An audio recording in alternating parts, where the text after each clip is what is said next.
Hi mga Mars! Welcome back to our vlog. So today is another day, another lagaw naman upod si Kanay. So naglakad lang kami diri sa Bantayan Park, diri ni sa may Bago City. So makadto kami diri sa children playground. So may ari sila children playground diri sa may Bantayan. So basi maningala ka mo nga wala mga children kag uni si Kanay lang is because udto adlaw kami da nagkadto kag may mga klase. So ang mga estudyante ara gid ang mga estudyante. So ang mga children ara gid sa school. So kasi Kanay wala pa ka school, di malakat kami diya kag udto adlaw pagit. So antes kami manindahan, naglakad kami anay diri. So ginuna ni anay namon ang park antes magpanindahan.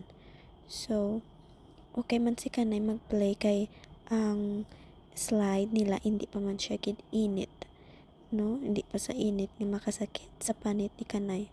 So for the go, just kidding. Okay, so ang Bantayan Park, damo na di subong sang makita mo nga improvement.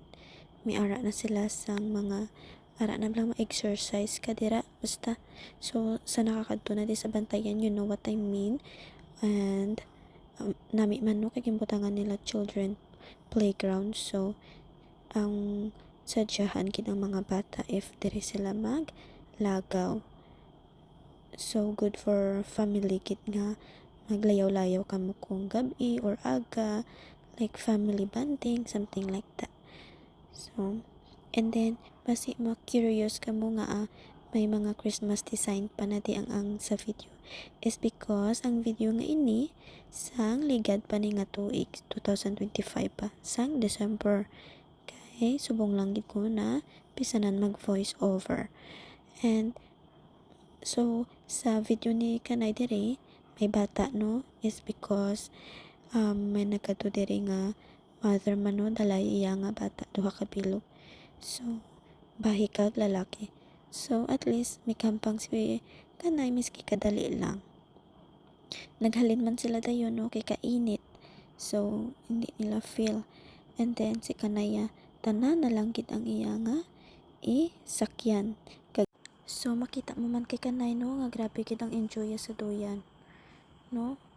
And syempre kay ang enjoy siya, kintulod-tulod ko pagid kay para mas enjoy pagid ang kabuhi niya. Just kidding. So muna, no, damo man sa tanan ginadigin testingan ni Kanay may kapit-kapit. So syempre kay gusto ya man magkabit-kabit, di pakabiton ta para makatesting man.